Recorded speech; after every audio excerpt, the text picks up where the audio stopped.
आप सभी को राधे राधे। दिव्य ज्योति चैनल पर आप सभी का स्वागत है। आज की जो कहानी है वो पंजाब में रहने वाले गुरमीत की है।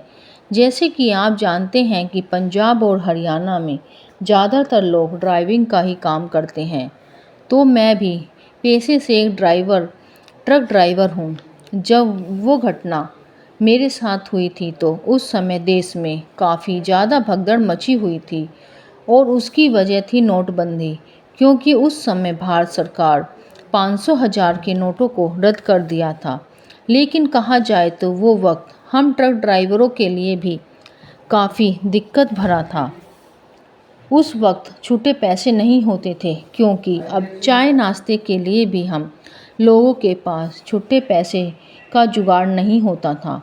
मगर मुझे इस बात का अंदाज़ा नहीं था कि ये नोटबंदी मेरे जीवन में इतनी बड़ी मुसीबत लेकर आएगी। अगर उस वक्त नोटबंदी ना हुई होती तो शायद ये डरावना हादसा भी मेरे साथ ना हुआ होता।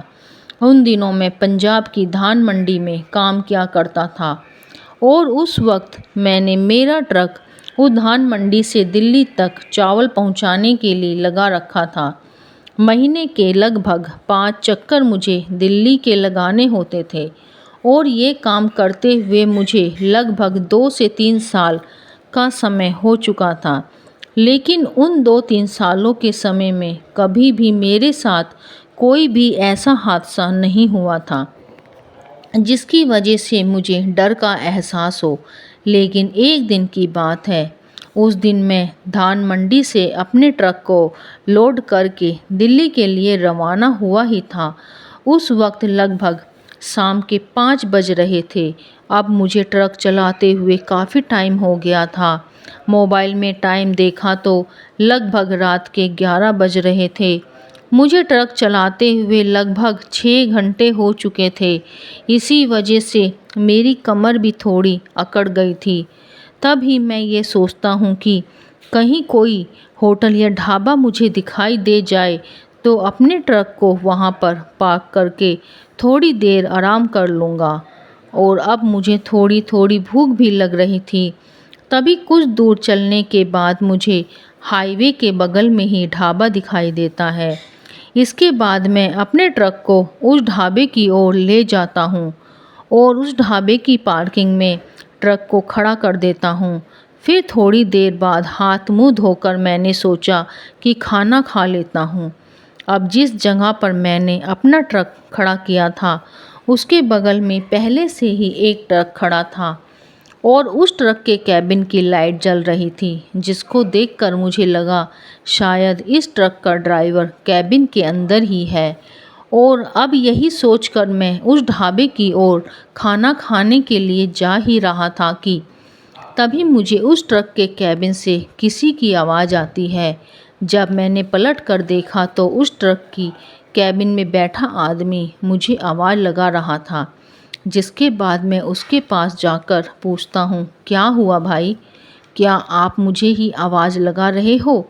तो वो मुझसे कहता है कि हाँ, मैं तुम्हें ही आवाज़ लगा रहा हूँ।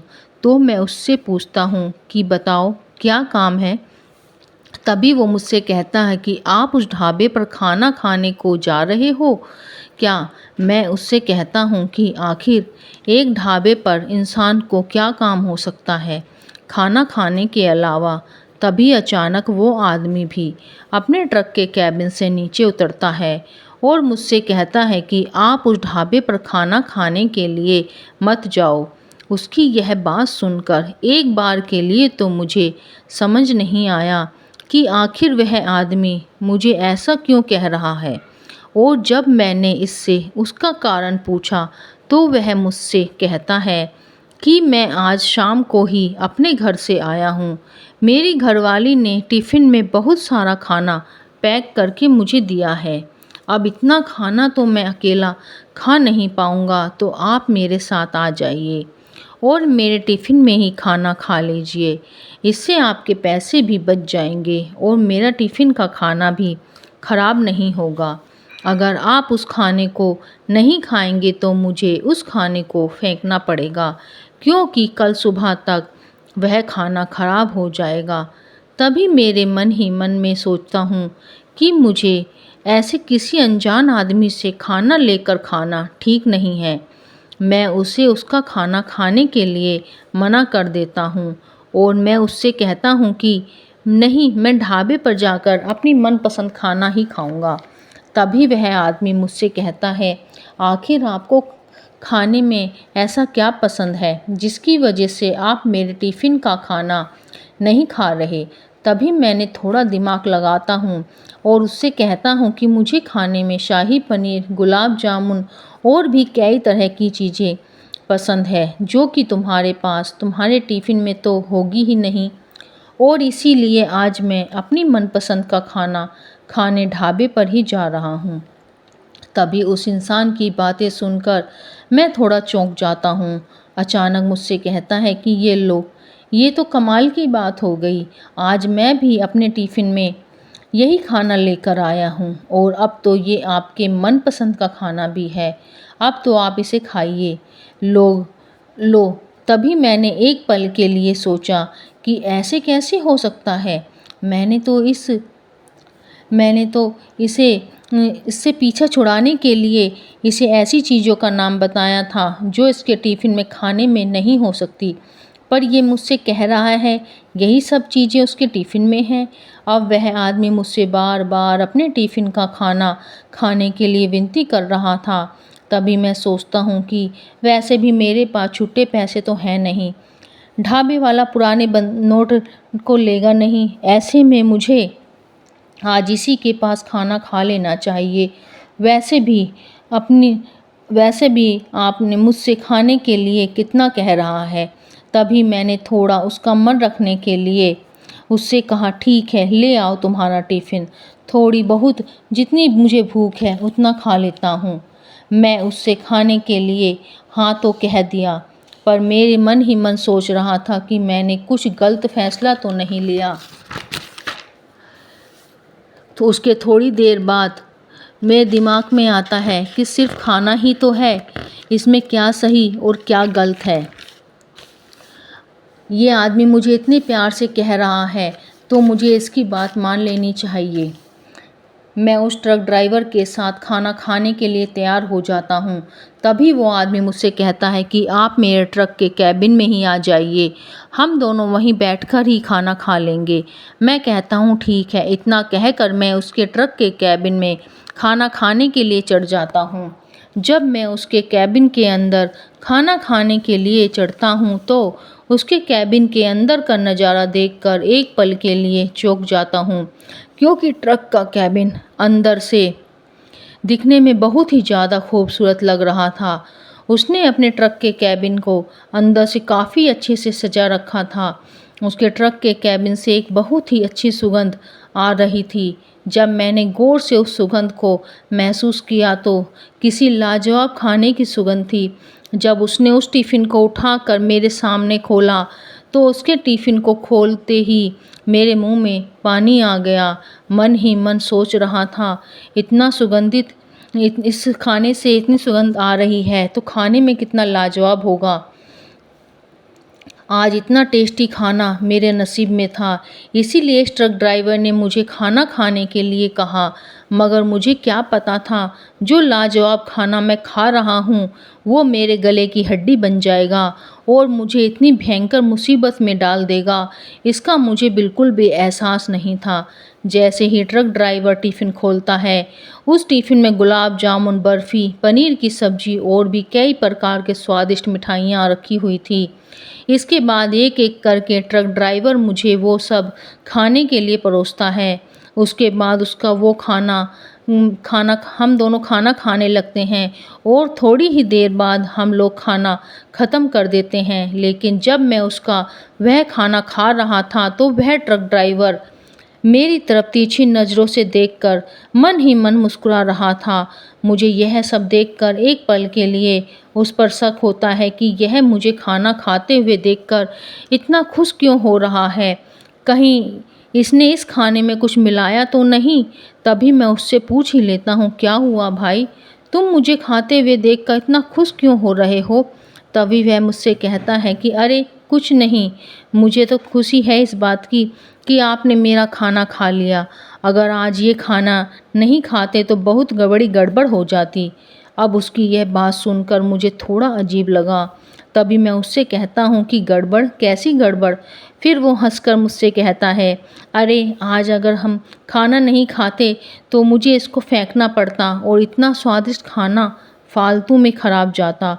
अब तो हमने इसे खा लिया तो खाना खराब भी नहीं हुआ और मेरा भी काम हो गया। उसकी ये लाइन सुनकर मुझे फिर से उसके ऊपर शक होता है। ये ऐसा कैसा क्यों कह रहा है? उसका भी काम हो गया। लेकिन तभी वो मुझसे कहता है कि आप किस तरफ जा रहे हैं?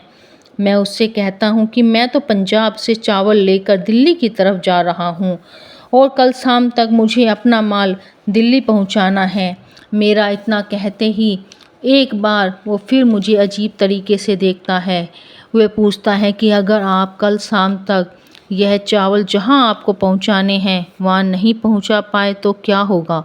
मैं उससे कहता हूँ, तुम ऐसा क्यों पूछ रहे हो? वह हंसकर मुझसे कहता है, अरे नहीं, मैं जिस ट्रांसपोर्ट कंपनी में काम करता हूँ वहाँ पर अगर समय पर माल की डिलीवरी ट्रक ड्राइवर नहीं करता तो उसकी तनख्वाह में से कुछ पैसे काट लिए जाते हैं। तभी मैं उससे कहता हूँ कि नहीं, हमारे यहाँ पर ऐसा कुछ नहीं है। मेरे इतना कहते ही वह मुझसे नज़रें चुराता है और ट्रक से नीचे उतर जाता है। उसके बाद मैं भी उसके ट्रक से नीचे उतर जाता हूँ। अब जैसे ही मैं उसके ट्रक से नीचे उतरता हूँ, मेरे ट्रक से नीचे उतरते ही वह आदमी फिर से अपने ट्रक के कैबिन में चढ़ता है। तुरंत ही उस ट्रक को स्टार्ट करके वहाँ से दौड़ाते हुए लेकर चला जाता है और मुझे उसकी ये बात बहुत ही ज़्यादा अजीब लगती है। मेरे से बिना कुछ बोले वह आदमी इस तरह से यहाँ से क्यों चला गया और फिर इतनी तेज़ स्पीड से ट्रक को भगाते हुए। तभी फिर मैंने अपने मन में सोचा शायद उसे कोई ज़रूरी काम याद आ गया होगा। मैं उसकी तरफ ज़्यादा ध्यान ना देते हुए अपने ट्रक के कैबिन में चला जाता हूँ। थोड़ी देर नींद लेने के लिए सोचता हूँ। उसके बाद मैं अपने ट्रक के कैबिन में जाता हूँ और लेट जाता हूँ। लेकिन मुझे अजीब बात ये लगती है कि मेरी आंखों में नींद तो भरी है लेकिन पता नहीं फिर उस वक्त मुझे नींद नहीं आ रही थी। अभी मुझे ट्रक के कैबिन में लेटे हुए लगभग 2 से ढाई घंटे हो चुके थे और इधर से उधर मैं करवटें ही बदल रहा था लेकिन मुझे नींद नहीं आ रही थी। तभी मैंने ट्रक से नीचे उतरकर बोतल में जो पानी था उससे मुंह धोया, मोबाइल में टाइम देखा तो रात के लगभग 2 बज रहे थे। तभी मैंने सोचा अब मुझे नींद तो आ नहीं रही है, मुझे आगे का सफ़र तय कर लेना चाहिए। यही सोचकर मैं अपने ट्रक को वहाँ से स्टार्ट करता हूँ और फिर से हाईवे पर चढ़कर दिल्ली की ओर निकल पड़ता हूँ। लेकिन आज मुझे अजीब बात ये लग रही थी कि उस हाईवे पर मुझे दूर दूर तक कोई दूसरी गाड़ी दिखाई नहीं दे रही थी। चारों तरफ देखकर मुझे ऐसा लग रहा था कि जैसे उस हाईवे पे मैं ही अकेला चल रहा हूँ। अक्सर जब मैं माल की डिलीवरी करने के लिए उस हाईवे से रात के समय जाता था तो हर मिनट में 5-7 गाड़ियाँ तो वहाँ से गुजरती ही थी। लेकिन आज वो पूरा हाईवे बिल्कुल सुनसान पड़ा था और यह बात मुझे कुछ हजम नहीं हो रही थी। अपने मन से ही सोच रहा था आखिर ऐसा कैसे हो सकता है। बाकी के दिनों तो उस हाईवे पर इतनी चहल पहल रहती थी लेकिन आज ये हाईवे इतना सुनसान कैसे है। अभी मेरे मन में ये सब सोच ही रहा था। कुछ दूर आगे चलता ही हूँ तभी मुझे आगे हाईवे पर बैरिकेड्स लगे हुए दिखाई देते हैं और वहाँ पर एक बोर्ड लगा हुआ था कि आगे कार्य प्रगति पर है और उसकी बगल से ही कोई दूसरा रास्ता गुजर रहा था। ये कहानी आपको कैसी लगी ज़रूर बताना, लाइक सब्सक्राइब करना अगर अच्छी लगे तो।